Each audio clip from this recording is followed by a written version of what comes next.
नमस्ते फ्रेंड्स, आज हम बात करते हैं नागरिकता शिफ्टिंग से यानी भाग 2 में बात करते हैं नागरिकता की। कल हमने देखा भाग 1 जो कि अनुच्छेद 1 से 4 जो कि भारत के राज्य और क्षेत्रों के बारे में, यानी भारत में कितने राज्य है, कैसे क्षेत्र है, किस क्षेत्र को कैसे मिलाया जाए, किस क्षेत्र का क्या नाम रखा जाए, ये हमने देखा कल। आज हम देखते हैं भाग 2 में जो कि नागरिकता, जो कि 5 से 11 अनुच्छेद में है, और नागरिकता अधिनियम जो कि 1955 आया। 1955 नागरिकता अधिनियम आया, लेकिन अधिनियम जरूरी थोड़ा है कि पहली बार जो अधिनियम आए उसमें पूरा परिपूर्ण हो, लेकिन कुछ कमियां रह जाती है। फिर इसमें संशोधन हुए, तो इसमें पहली बार संशोधन आया सन 1986 को। सन 1986 में संशोधन आया जो कि 26 जनवरी 1950 से पहले, यानी बाद में जन्मे जो कि भारत में रहते हो उनमें जन्म या जन्म से माता पिता जिनको नागरिकता दी जा सकती है। ये 1986 में संशोधन आया। फिर 1992 में संशोधन आया, यानी हमारे भारत में कहा जाता है कि एक हम भारतीय समाज महिला व पुरुष को समान दर्जा देता है, लेकिन फिर इनमें पुरुषों के आधार पर सन 1986 में जिसमें संशोधन हुआ उसमें पुरुष के आधार पर नागरिकता दी गई। तो कई महिलाओं में भी ये इस बात को लेकर खड़ना हो जाए, तो सन 1992 में संशोधन आया जिसमें माता पिता दोनों के आधार पर दी, यानी माता को भी शामिल कर लिया गया। माता पिता दोनों के आधार पर नागरिकता दी जाती है। तब सन 1901 के परंपरा यानी वंश के आधार पर 26 जनवरी 1950 के बाद बाहर से बाहर जन्मा हो, जो जन्म समय माता पिता के पास नागरिकता हो, यानी भारत के पास जन्मा हो लेकिन उनके जन्म के समय माता पिता की नागरिकता हो भारत की हो, उसे नागरिकता दी जा सकती है, यानी माता को भी जोड़ दिया गया। फिर हम देखते हैं फिर ये जारी था। फिर हम देखते हैं तीसरा, यानी हमारे भारत में नागरिकता 5 प्रकार से दी जाती है।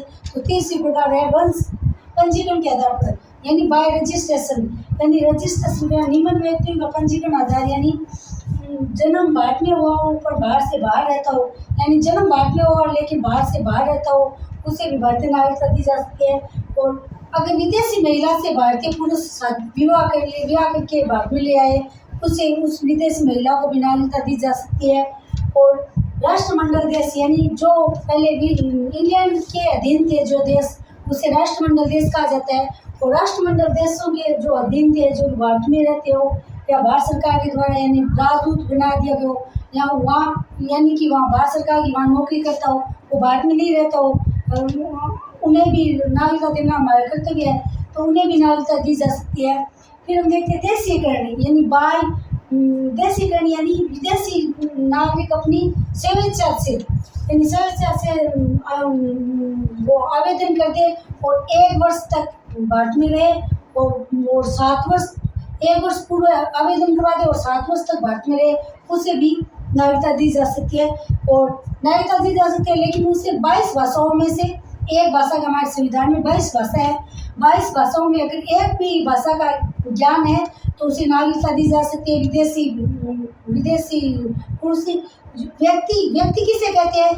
जिन्हें व्यक्ति तो हर कोई हो सकता है, जो भी बाहर से आए, घूमने आए, फिरने आए, ऐसे वीजा बना के आए, उन्हें व्यक्ति कहा जाता है। नागरिक वो होता है जिसे नागरिकता मिल चुकी हो, यानी देश के नागरिकता, यानी देश में कोई भी, जैसे हमारे कोई भी ले लो, यानी वोट डालने की शक्ति, ये नागरिक हमारे भारतीय नागरिक को है, यानी यहाँ का आधार कार्ड हो, कोई भी मतलब भारत सरकार के द्वारा जो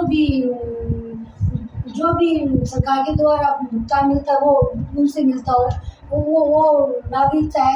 यानी मेन तौर से देखें तो हम अपना वोट, यानी सरकार चुनने का अधिकार हो, वही नागरिक कहलाते हैं। व्यक्ति तो हर कोई हो सकता है, बाहर से घूमने आए वो भी व्यक्ति है। तो फिर हम देखते हैं कि 22 भाषाओं में एक भी भाषा का अगर ज्ञान है और 7 साल से रहता हो और अपने देश की स्वेच्छा से वहाँ की नागरिकता छोड़ के और भारतीय नागरिकता ले ले, उन्हें भी नागरिकता दी जा सकती है। और भूमि अर्जन द्वारा, 5वें भूमि अर्जन द्वारा, यानी हम किसी भी देश को हमारे अंदर भारत में अंदर मिला के भूमि अर्जन द्वारा, यानी किसी को जीत के ऐसे मिला ले और वहाँ के नागरिकों को सहायता ही नागरिकता मिल जाएगी। जैसे हमने सन 1975 में सिक्किम को मिलाया था, तो सिक्किम की जनता को सहायता ही भारतीय नागरिकता मिल चुकी है। यानी अर्जन करके भूमि अर्जन द्वारा जो भी अर्जन किया जाता है, भारत में नया भाग जोड़ दिया जाए, तो उससे भी हमारी भारतीय नागरिकता मिल जाती है। तो फिर हम देखते हैं कि जो नागरिकता में 5 प्रकार से नागरिकता दी जा सकती है। और भारतीय नागरिकता है जो कि एकल नागरिकता है, और अमेरिका में दोहरी नागरिकता है। एकल नागरिकता यानी पहले तो धारा 370 जम्मू कश्मीर में थी, तब वो कश्मीर की अलग नागरिकता थी, भारत के अलग, यानी उसमें एक अपवाद स्वरूप कश्मीर था भारत के अंदर। लेकिन अब वो भी हटा दी गई है, यानी भारत में एकल नागरिकता है, यानी कि अलग अलग देशों जैसे राज्य में अलग, देश में अलग, वैसे नहीं है। हमारे भारत में एकल नागरिकता है। अमेरिका में दोहरी नागरिकता अपनाई हुई है अमेरिका में। तो हमने देखा कि संविधान में कितनी बार 5 बार संशोधन हो चुका है। सन 1900 जो कि नागरिकता भारतीय नागरिकता अधिनियम जो 1955 आया था, उसमें 5 बार संशोधन हुआ है। पहली बार संशोधन है 1986 में, जो कि जन्म से माता पिता भारत का नागरिक हो, उन्हें नागरिकता दी जा सकती है। और फिर 1992 में आया जो कि माता के आधार पर, यानी पहले सिर्फ पुरुषों को दिया गया था, फिर माता को भी शामिल किया गया, यानी माता पिता दोनों। वो 1992 में आया। फिर 2004 में आया, यानी पंजीकरण, यानी 1 साल से पूरे, जन्म से 1 साल से पूरे हमें पंजीकरण करवाना पड़ता है दूतावास के अंदर। फिर वो संशोधन आया। फिर 2005 में आया, फिर 2019 में आया। तो 5 आधार से भारतीय नागरिकता 5 आधार से दी जाती है। एक तो जन्म के आधार पर, दूसरी सेकंड वंश के आधार पर, तीसरी पंजीकरण के आधार पर, चौथी देशीयकरण के आधार पर, और 5वीं भूमि अर्जन के आधार पर, यानी 5 प्रकार से भारतीय नागरिकता दी जाती है। तो हम देखते हैं अनुच्छेद 5, यानी अनुच्छेद 5 से 11 है सिटीजनशिप, 5 से 11 है अनुच्छेद। तो अनुच्छेद 5 में क्या लिखा हुआ है? तो अनुच्छेद 5 में लिखा हुआ है कि प्रारंभ में जब भारतीय नागरिकता जन्म भारत में हो और माता पिता का जन्म भी भारत में हुआ हो, उसे, यानी माता पिता जैसे हमारे दादा परदादा वो थे भारत से थे, तो हमें उनके वंश के आधार पे वहाँ की नागरिकता मिल गई। वैसे वो अनुच्छेद 5 में लिखा हुआ है। और अनुच्छेद 6 में ये लिखा हुआ है कि पाकिस्तान में जो हमारे भारतीय रह रहे हैं, भारत के नागरिक, वो पाकिस्तान से भारत में आना चाहिए। पाकिस्तान से भारत आने वालों के लिए नागरिकता जो 19 जुलाई 1948 के पूर्व भारत में आकर रहा हो और बाद में आया हो, उन्हें नागरिकता दी जा सकती है अनुच्छेद 6 के तहत। और अनुच्छेद 7 के तहत 1 मार्च 1947 से पूर्व जो पाकिस्तान से चले गए और वापस भारत आ गए और 6 मार्च से रजिस्ट्रेशन करवाया और उन्हें भी भारतीय नागरिकता दी जा सकती है। और अनुच्छेद 8 में लिखा है बाहर से बाहर रहने वाले व्यक्ति, यानी कुछ व्यक्ति नागरिकता अधिकार जिनके माता पिता दादा दादी भारत में हुआ हो, यानी भारत से बाहर रह रहे अन्य व्यक्ति जिनके माता पिता या दादा दादी वो बाहर से हो और वो बाहर रह रहा हो, उन्हें भी नागरिकता दी जा सकती है। और अनुच्छेद 9 में लिखा है स्वेच्छा से कोई व्यक्ति यानी अपनी इच्छा से कोई व्यक्ति किसी विदेशी राज्य के नागरिक हो जाए, यानी विदेशों में रहने लग जाए, वहाँ की नागरिकता अपना ले, तो ये नागरिकता अपने भारतीय नागरिकता अपने आप समाप्त हो जाएगी। ये अनुच्छेद 9 में लिखा हुआ है। और अनुच्छेद 11 में लिखा है संसद को नागरिकता संबंधी कानून बनाने की शक्ति है, यानी संसद को नागरिकता संबंधित कानून बनाने की शक्ति है संसद को। तो आज हमने देखा नागरिकता के बारे में, तो वापस रिवीजन कर लेते हैं। भारतीय नागरिकता भाग 2 पढ़ा हमने, और नागरिकता सिटीजनशिप जो अनुच्छेद 5 से 11 है, और भारत में एकल नागरिकता है, अमेरिका में दोहरी नागरिकता है। फिर हमने देखा भारतीय नागरिकता अधिनियम आया सन 1955 में, अधिनियम आया। कोई भी अधिनियम हो, पहले कोई भी चीज़ पहली बार हो, वो जरूरी नहीं सब में हो। फिर अलग अलग संशोधन किया गया।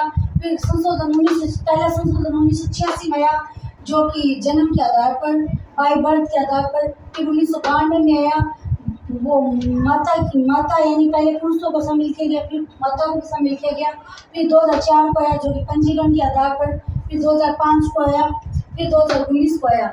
और भारतीय नागरिकता जो कि 5 आधार दी जा सकती है भारतीय नागरिकता। पहली है जन्म के आधार पर, बाय बर्थ, जो कि 26 जनवरी 1950 से पहले भारत में जन्मा हो और भारत में रहा 1986 में संशोधन किया गया, जन्म से माता या पिता के पास नागरिकता हो, ये पहला संशोधन आया। फिर वंश परंपरा यानी 26 जनवरी 1950 के बाद भारत से बाहर जन्मा हो और जन्म के समय माता या पिता के पास नागरिकता हो, जिस टाइम जन्म हो उसका या माता या पिता के पास किसी के पास भी नागरिकता हो तो उसे भारतीय नागरिकता दी जा सकती है। नोट लगा के लिखा है, माता नागरिकता के आधार पर विदेश में व्यक्ति नागरिकता प्रावधान नागरिक संशोधन अधिनियम 1952 में दिया गया, जो कि पूर्व पिता के वंश पर आधारित था, यानी पहले वो पिता के वंश पर आधारित था, लेकिन सन 1952 में फिर वापस संशोधन किया गया, उसमें माता भी जोड़ गई, क्योंकि कई भेदभाव की भावना में वो, क्योंकि स्त्री और पुरुष में हमारे संविधान में सेम माना गया है। और फिर पंजीकरण के आधार पर पंजीकरण के आधार पर आया बाय रजिस्ट्रेशन, तो निम्न व्यक्तियों को पंजीकरण के आधार पर जो कि पहले है मिलेगा 7 वर्ष, यानी पहले तो 5 वर्ष था, फिर उसको 7 वर्ष के लिए 7 वर्ष, अगर वो भारत में रह रहा है तो उसे नागरिकता दी जा सकती है। फिर दूसरा है जन्म भारत में हुआ हो और भारत से बाहर रहता हो, अगर जन्म भारत में हुआ हो, अगर वो भारत से बाहर रहता हो, वहाँ की नागरिकता अपना नहीं रखी है तो उसे भी नागरिकता दी जा सकती है। फिर देखा विदेशी महिला जो भारतीय पुरुष से विवाह करके यहाँ भारत में आके बस जाए, उस विदेशी महिला को भी भारतीय नागरिकता दी जा सकती है। और राष्ट्रमंडल देश, यानी राष्ट्रमंडल देश वो देश है जो इंग्लैंड के अधीन थे, जो देश इंग्लैंड के अधीन थे वो राष्ट्रमंडल देश है, यानी राष्ट्रमंडल देशों के नागरिक, जो भी नागरिक है जो भारत में रहते हो या भारत सरकार द्वारा नौकरी करते हो, ये विदेश राष्ट्रमंडल की जो भी नागरिक है जो भारत में रहते हो या भारत सरकार के नागरिक, यानी भारत सरकार के भी लोग नागरिक, वहाँ लोग व्यक्ति वहाँ जाते हैं विदेशों के अंदर दूतावास में काम करते हैं, उनकी नागरिकता भी समाप्त नहीं की जा सकती, क्योंकि वो भी भारतीय है, वो हमारे भारत के लिए काम कर रह रहे वहाँ है तो क्या है, लेकिन काम तो भारत के लिए कर रहे हैं, तो उनकी भी नागरिकता समाप्त नहीं की जा सकती। फिर हमने देखा कि देशीयकरण यानी बाय नेचुरलाइजेशन, यानी विदेशी अपनी नागरिक छोड़ दे, यानी विदेशी व्यक्ति अगर अपनी नागरिकता छोड़ दे, वह आवेदन से 1 वर्ष पूरा, यानी आवेदन करना 1 वर्ष पूरा भारत में रहता हो और 7 वर्ष तक रह चुका हो, भारत में 7 वर्ष तक रह चुका हो और 22 भाषा है, हमारे संविधान में 22 भाषा है, 22 भाषाओं में भी अगर एक भी भाषा का ज्ञान है तो उसे भारतीय नागरिकता दी जा सकती है।